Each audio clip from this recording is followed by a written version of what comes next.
Esta imparcialidad se adereza con elementos como la prudencia, como la sabiduría respecto a cuestiones jurídicas, como el profesionalismo en el cumplimiento de su deber y sobre todo con la mesura en el trato a la ciudadanía. Todos esos elementos conforman un buen juez. Con más razón deben conformar a un buen ministro de la Corte. Para que los jueces puedan cumplir su tarea, que es la más augusta de la nación según nuestras reglas constitucionales, son inamovibles, fíjense. A diferencia de los otros funcionarios que son transitorios, los jueces, los magistrados, los ministros están ahí hasta que termina su vida útil como seres humanos. Y esto es así porque se quiere que ellos no estén envueltos en las pasiones de la política. La política es una arena donde se debaten intereses, se pelean a veces a muerte y dominan las pasiones. Nada más ajeno a un juez que la pasión. Un juez debe ser prudente y mesurado. Con más razón, un ministro de la Corte. Por eso, ahorita te hablo, por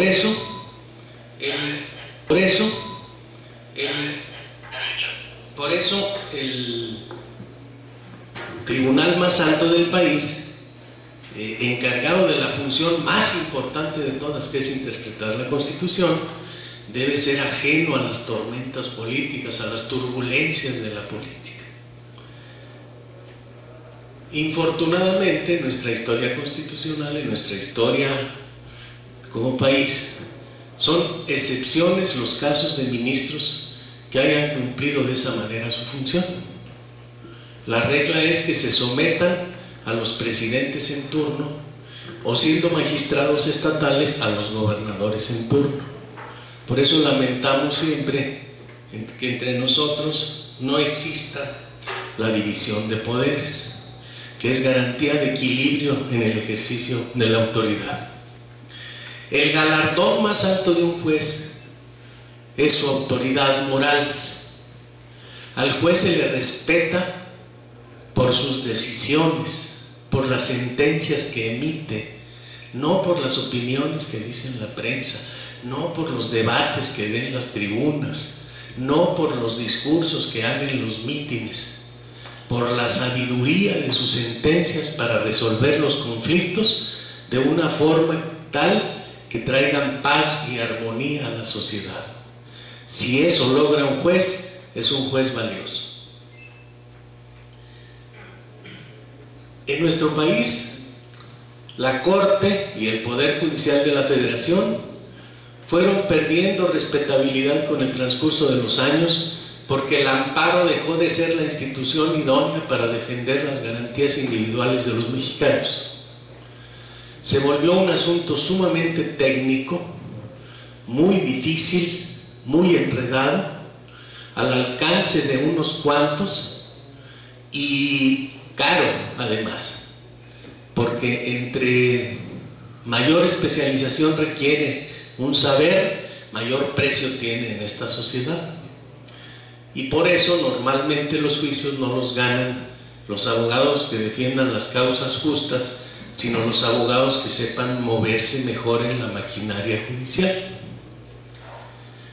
El amparo entonces fue perdiendo prestigio por dos razones: porque se volvió ineficiente para defender las garantías individuales de los mexicanos y porque se puso fuera del alcance del común de las personas por ser complicado desde el punto de vista técnico y por ser caro. Los abogados especialistas en amparo cobran mucho.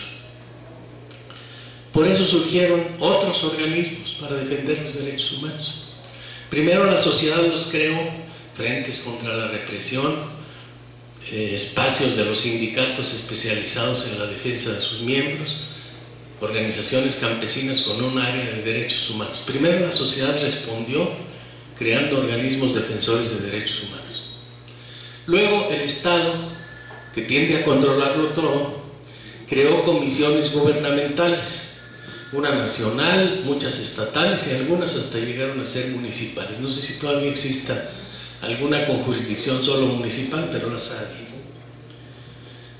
En lugar de reaccionar con sensibilidad frente a eso, el Poder Judicial, al darse cuenta que había perdido una atribución que era la de interpretar la Constitución para proteger las garantías individuales, en lugar de dar un paso adelante para buscar cómo restaurar esa pérdida, porque las comisiones le fueron restando protagonismo y eficiencia en esta área de la vida social, los jueces se atrincheraron en la ley, levantaron enormes muros, se escondieron detrás de ellos y se volvieron sacerdotes, sumos sacerdotes especializados en malimpartir justicia.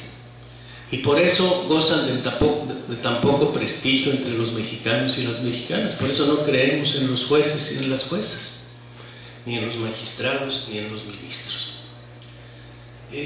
Las comisiones entonces sustituyeron una parte de la función jurisdiccional, aunque se cuidó que no se interfirieran unos a otros, pero fueron las que para la sociedad representan ahora la posibilidad de que sean protegidos esos derechos humanos. Por eso la Corte, cuando ejerció la atribución contenida en el artículo 97 de la Constitución, lo hizo mal. Lo hizo mal porque ya había malentendido a la sociedad mexicana que le estaba reclamando avanzar en la búsqueda de mejor protección. Lo hizo tan mal que la impunidad cubrió el caso de Aguas Blancas, que fue el primero en el que la Corte actuó en cumplimiento de la facultad que le confiere el artículo 97 de la Constitución. Lo hizo mal porque no fue capaz de convertir su resolución, la que dictó en aquella ocasión, en un instrumento para la aplicación de la justicia a los culpables que ella misma señaló. En aquella ocasión sí dijo quiénes son los responsables de violar derechos humanos en Aguas Blancas. Sí mencionó el nombre de Rubén Figueroa, de Alcocer y de los demás funcionarios de Guerrero. Y fueron 2 ministros los que formaron la comisión investigadora. Ahora con el caso de Oaxaca, por eso hay malos augurios, por eso pensamos que la cosa va a salir mal y que la Corte va a salir con una batea de babas, como decía mi abuelita. Porque en este caso de Oaxaca, otra vez ejerciendo la facultad del 97 constitucional, la Corte nombró 2 magistrados como investigadores, bajó el nivel, ella misma se demeritó.